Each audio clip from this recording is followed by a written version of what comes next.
duas vezes, né, os candidatos a prefeito aqui em Tupã-Siretã. Logo após fechar as urnas, né, às 5h20, nós começamos com uma rodada de entrevistas com os candidatos. E por volta das 20 horas, ainda não tendo o resultado oficial, mas com uma apuração paralela na Tupã que já estava dando a vitória para Gustavo Terra, ouvimos os candidatos Cristiano Aquino e Gustavo Lírio Pato, que falaram aos ouvintes da Tupã e reconheceram a derrota e a derrota deles e a vitória de Gustavo Terra. Na sequência, a nossa reportagem, como você ouviu agora há pouco, conseguiu localizar aí os candidatos Gustavo Terra e Márcio Dias, e eles falaram, naquele momento, naquela empolgação ali, a nossa reportagem. E ali, ao vivo mesmo, eu convidei o prefeito eleito Gustavo Terra para a gente repercutir um pouco mais hoje, com mais tempo, com mais tranquilidade, após aquele momento ali que estava acontecendo, falar um pouco sobre as atividades que estarão acontecendo daqui para frente e, claro, também uma avaliação desses momentos por que eles passaram.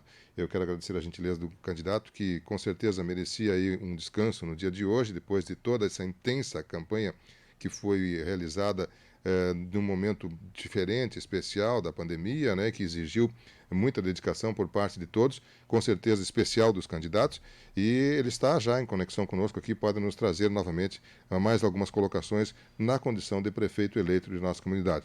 Novamente, Gustavo Terra, parabéns à sua eleição, né, bem expressiva. Nós temos agora os dados oficiais que batem exatamente com os dados que a Tupã havia colocado. Nós tínhamos 43,55% para você e agora oficialmente é 43,53%, uma diferença de 0,02 percentual, que não altera em nada. O senhor obteve 5.198 votos oficialmente. O segundo candidato mais votado, Cristiano Aquino, teve 3.704 e o terceiro 3.038. Percentualmente, o senhor teve acima do segundo lugar, cerca de 12% dos votos a mais do que o segundo colocado. Mas, Gustavo Terra, agora uma manhã, depois de uma noite de recuperação, aí, uma manhã, imagino, histórica na sua vida, de tupã-siretanense que aqui cresceu, que aqui se dedicou, que saiu, se aprimorou, estudou, né, se especializou, voltou para sua terra, né, estava na iniciativa privada. O senhor ressaltou isso bem ontem, por vários momentos, que não era um objetivo de vida seu ser um líder político no cargo eletivo, mas que a vida lhe levou a isso e o senhor, com uma vitória muito expressiva, com certeza está no momento de felicidade, imagino, da sua vida. Como é que o senhor está se sentindo nessa segunda-feira, dia 16 de novembro? Bom dia, prefeito eleito. Bom dia, Miguel. Bom dia a todos. Eu te confesso que eu não sei se já caiu a ficha, né? Porque Sim. ontem foi tudo muito intenso, né? Desde sábado, aquela carreata já nos mexeu bastante conosco, comigo e com o Márcio, né? Foi a maior carreata da história de Tupã, mais de 600 carros. Ver aquela emoção, a vibração, a aposta das pessoas, né? A felicidade das pessoas pela iminência de uma eleição vitoriosa, né? Exitosa, as pessoas depositando em nós a esperança, a confiança de dias melhores, acreditando no nosso projeto. Isso já mexeu bastante conosco, né? Ontem passamos um dia, dentro do possível, relativamente calmos, porque é a questão de esperar passarem as horas, né?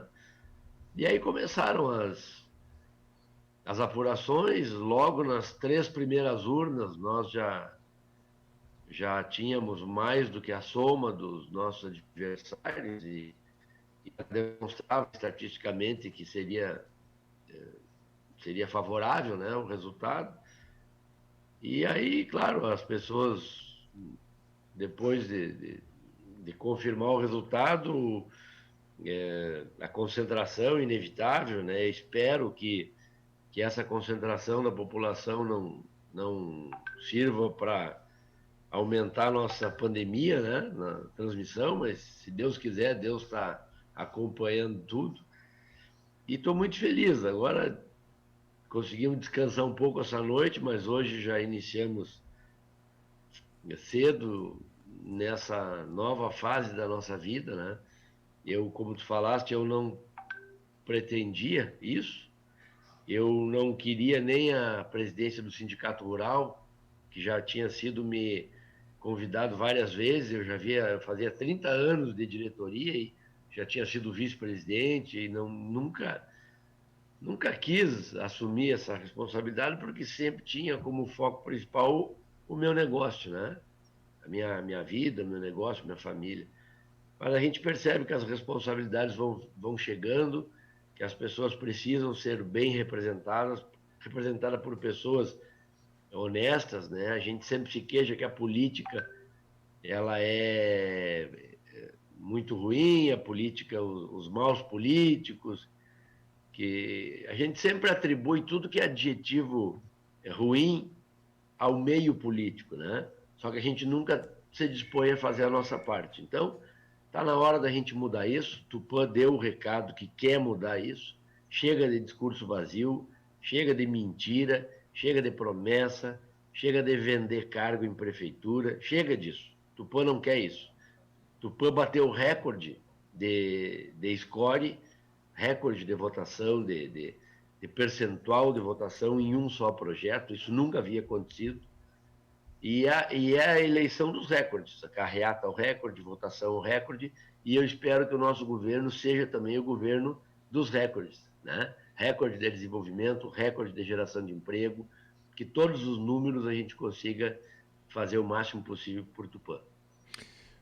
Bom, eu imagino que os senhores já comecem essa semana a conversar com com o seu vice, com a composição partidária, para começar a compor um governo e também fazer um processo de transição. Apesar de que o próprio prefeito Guga, durante a campanha, se manifestou durante os espaços que a política permitia, apoiando o senhor é o candidato da continuação, ele sempre dizia isso, o senhor também dizia isso, né, em várias oportunidades, o que facilita, claro, com certeza, a interação. Mas a sua equipe vai. Ontem, na entrevista que nós fizemos com o senhor próprio disse que estará liderando esse processo, o senhor estará à frente dele. Já tem as pessoas que estarão lhe acompanhando nesse momento de transição? Na realidade, a gente tem as executivas dos partidos, né, que devem sim serem ouvidas, mas basicamente eu e o Márcio, à medida em que a gente vai escolhendo, definindo os nossos secretários, seria, vamos dizer, o nosso primeiro escalão, esse primeiro escalão já vai assumindo junto conosco essa comissão, né, de transição. Mas o Guga sempre foi muito claro comigo, ele sempre me, me deixou tudo à disposição, todos os números da prefeitura, todos os setores da prefeitura, sempre à minha disposição. Ele até me comentava que a transição dele foi feita sozinho, porque ele e a equipe dele, porque o governo que saiu na época simplesmente abandonou a prefeitura, entregou a prefeitura, jogou a prefeitura, inclusive com os arquivos dos computadores deletados. Ele foi praticamente boicotado das informações da prefeitura, o que não vai acontecer conosco, né? Então a gente tem acesso a tudo. Eu acredito que seja muito tranquilo. Não vejo problema, não me sinto, vamos dizer assim, amedrontado, né, inseguro em relação a essa transição. Ontem já recebi telefonemas de alguns amigos deputados que nos acompanharam, inclusive fizeram vídeos de apoio durante a campanha, e eu já os intimei, né, que Tupanciretã deverá ser apoiada por eles, e bem apoiada. Eu não quero estar na média dos investimentos de emendas parlamentares. Eu quero que Tupã receba mais porque merece mais, porque produz mais, né? Então a ideia é muito boa. A ideia é muito boa. Também ontem, na sua entrevista, o senhor comentou que em janeiro já começam investimentos, o senhor salientou bem, graças à gestão de Carlos Augusto Brum de Souza, do Guga, que vai deixar um saldo positivo em caixa e as linhas de créditos liberadas em virtude de que estar com os seus todas as contas em dia, o que permite que consiga financiamentos. Já está estabelecido quais serão os primeiros investimentos, que a área, pelo menos, será a primeira a ser investida, ter investimentos no seu governo? Eu tenho como meta, uma das minhas metas é calçar toda a cidade. Eu não, como tupanciretanense, apaixonado pela terra natal que sou, não posso admitir que um município com quase 100 anos, né, 93 anos agora, daqui a um mês, tenha ruas de estrada de chão. Então, foi uma das coisas que eu bati bastante na minha campanha e eu nunca fiz promessa. O que eu falei são coisas tangíveis que eu quero fazer. Então, calçamento é uma prioridade. A fluidez, as condições de trafegabilidade da nossa cidade, sentido de ruas, asfaltamento de ruas, sinalização, e também as condições de trafegabilidade das nossas estradas também são prioridade, né? Colocar em prática o nosso programa Porteira para Dentro, que está praticamente quase em condições de ser implementado, tem alguns detalhes ainda e na parte legal também, mas são várias pontas. Eu te diria assim, ó, sem sombra de dúvida, sem medo de errar, eu só não saio fazendo algo no dia 4 para marcar esse novo governo, que é coisa que eu teria o maior interesse em fazer, entendeu? Calçando uma rua no próprio dia 4.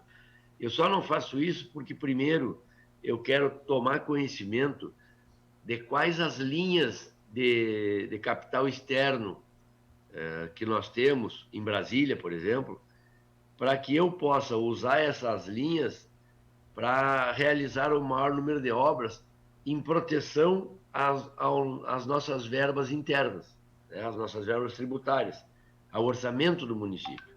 Aí eu permite me liberar o orçamento do município para usar em coisinhas menores, em coisas pontuais dentro, em obras pontuais dentro do município.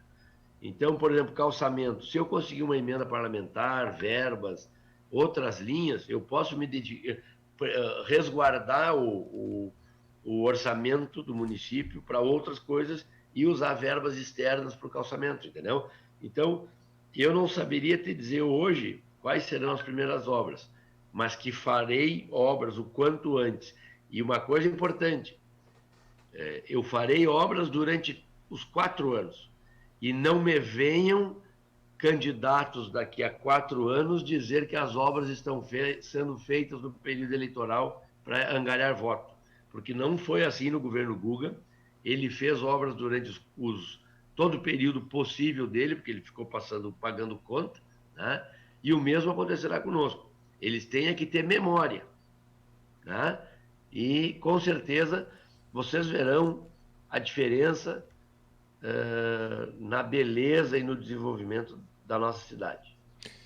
O senhor também, em suas entrevistas e também nos debates aqui com a emissora, salientou de que durante a campanha não foi feita promessa ou comprometimento com nomes para secretarias ou quem estaria compondo o secretariado. Bom, mas agora o senhor vai precisar compor o secretariado. Já existe alguns nomes que a gente possa trazer ao conhecimento da comunidade que o senhor tenha confirmado ou convidado ou que está pensando em trazer? Ou ainda é cedo para nós termos algum nome, prefeito? Ainda é cedo, né? Eu diria que eu conversei superficialmente com o próprio Márcio, né, a respeito disso, que gostaria que ele assumisse uma pasta, porque nós teremos algumas secretarias, como é que eu vou te dizer, concentradas, né? Tipo mega secretarias. Por exemplo, a Secretaria da Agricultura, nós tínhamos Secretaria da Agricultura e do Meio Ambiente. Eu pretendo unir essas duas secretarias, porque vejo que elas têm que andar em sintonia, então que seja uma super secretaria com coordenadores de setores diferentes, mas uma super secretaria. A Secretaria de Obras é uma secretaria muito importante, Secretaria de Saúde é secretaria muito importante, a Secretaria de Administração devo juntar com Planejamento, né? São secretarias chaves assim dentro de uma administração, sem demérito a nenhuma outra. Secretaria de Assistência Social, Secretaria da Cultura, Secretaria da Educação, sem demérito a nenhuma outra secretaria. Mas na Secretaria de Administração, por exemplo, eu gostaria, né, que o nosso presidente do partido, o Giovanni Dalmas, é um cara que tem um know-how, uma expertise administrativa no setor público muito grande. É um cara que conhece todo mundo, sabe os atalhos, sabe os detalhes, e é um cara muito sério, né? Um cara que eu confio. Eu acho que a confiabilidade é um ponto-chave para a escolha das pessoas. É o meu CPF que vai estar em jogo durante 4 anos. Então eu preciso ter pessoas ao meu lado que me ajudem a preservar o meu CPF, né? Então, o Giovanni é uma pessoa que eu gostaria muito de aproveitar no governo, o Márcio, obviamente, né? Não preciso dizer, e existe a possibilidade de aproveitar mais algum secretário do atual governo, existe essa possibilidade, né? Time que está ganhando não se mexe, mas a condição que eu vou colocar para isso é que essas pessoas se adaptem ao meu perfil de gestão, né? As pessoas contrataram a mim, votaram em mim, e eu interpreto isso como um contrato com tempo fixo de 4 anos para ser o gestor, né?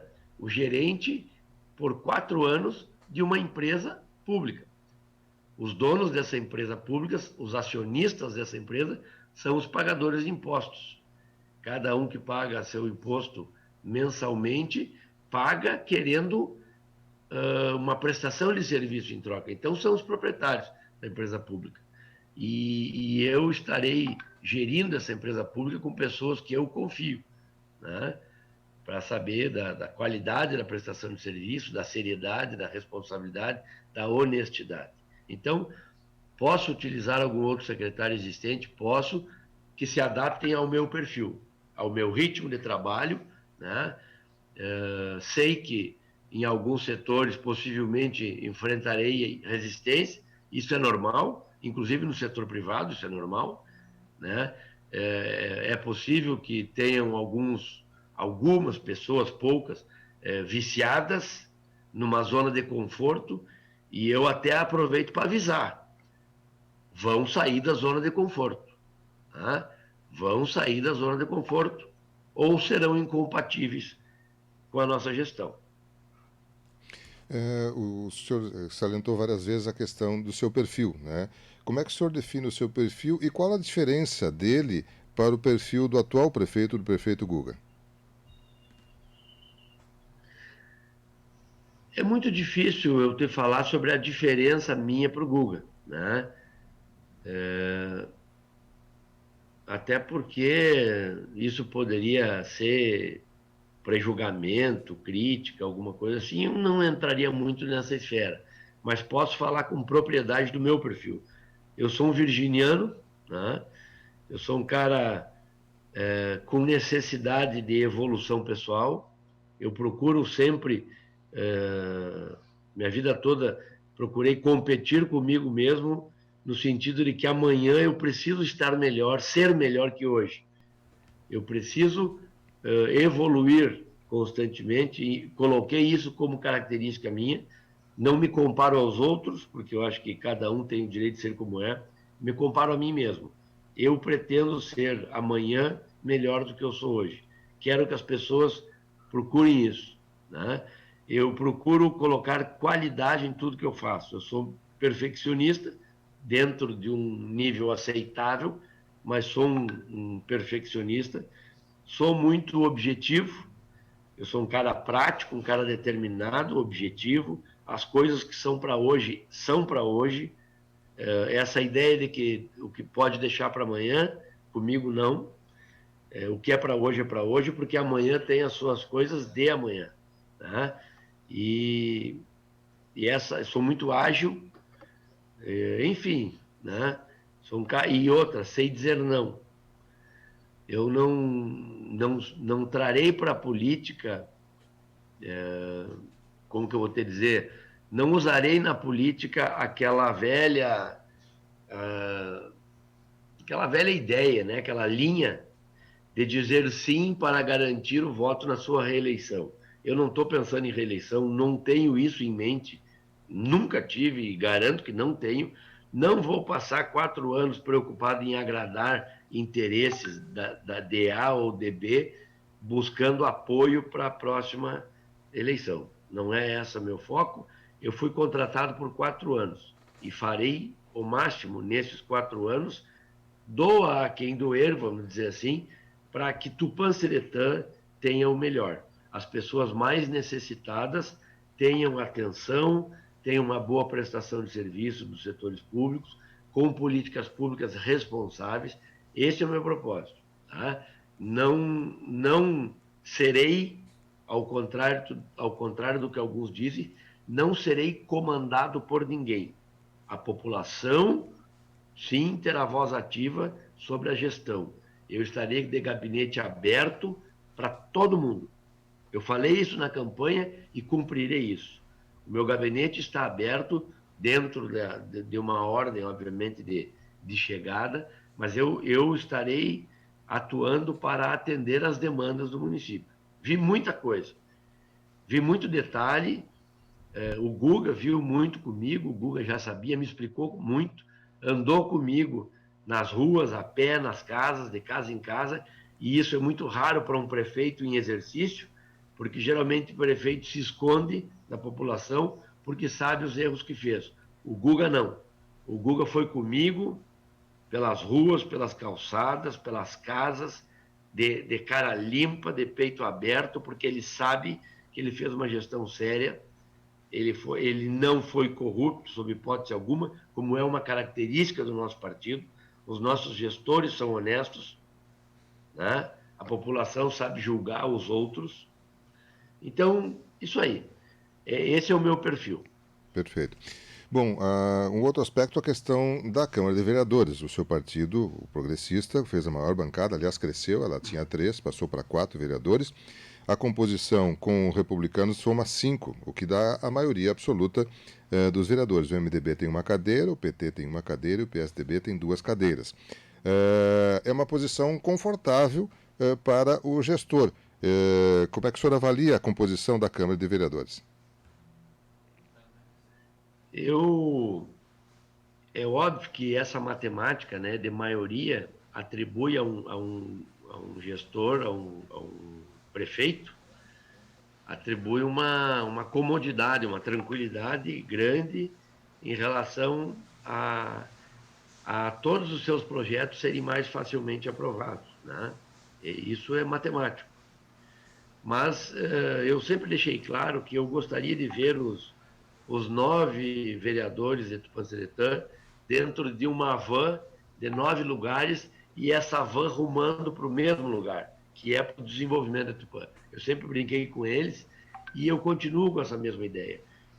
Para mim, a maioria seria os 9. Né?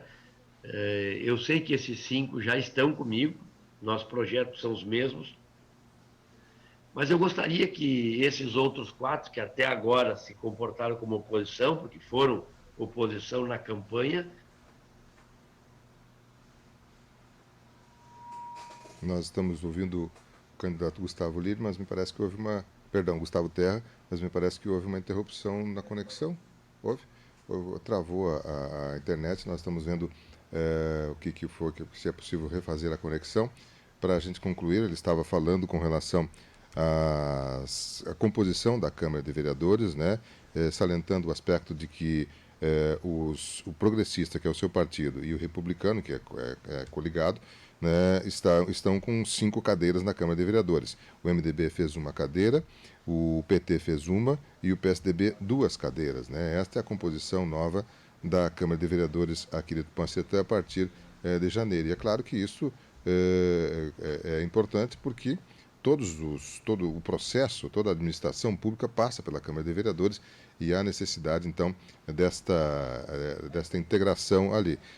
Do MDB, aliás, a vereadora mais votada é a Carina dos Santos da Costa Valau, né, que teve 736 votos, é a vereadora do MDB. O Partido dos Trabalhadores teve a terceira vereadora mais votada, né, a Jocelene Silveira Aquino, com 519 votos. Ela também é de partido de oposição. E tem também do PSDB, o Benhur Lucídio Terra dos Santos, que teve 491 votos, e também o Ronaldo Machado Salles, que teve 356 votos, aí compondo os dois do PSDB.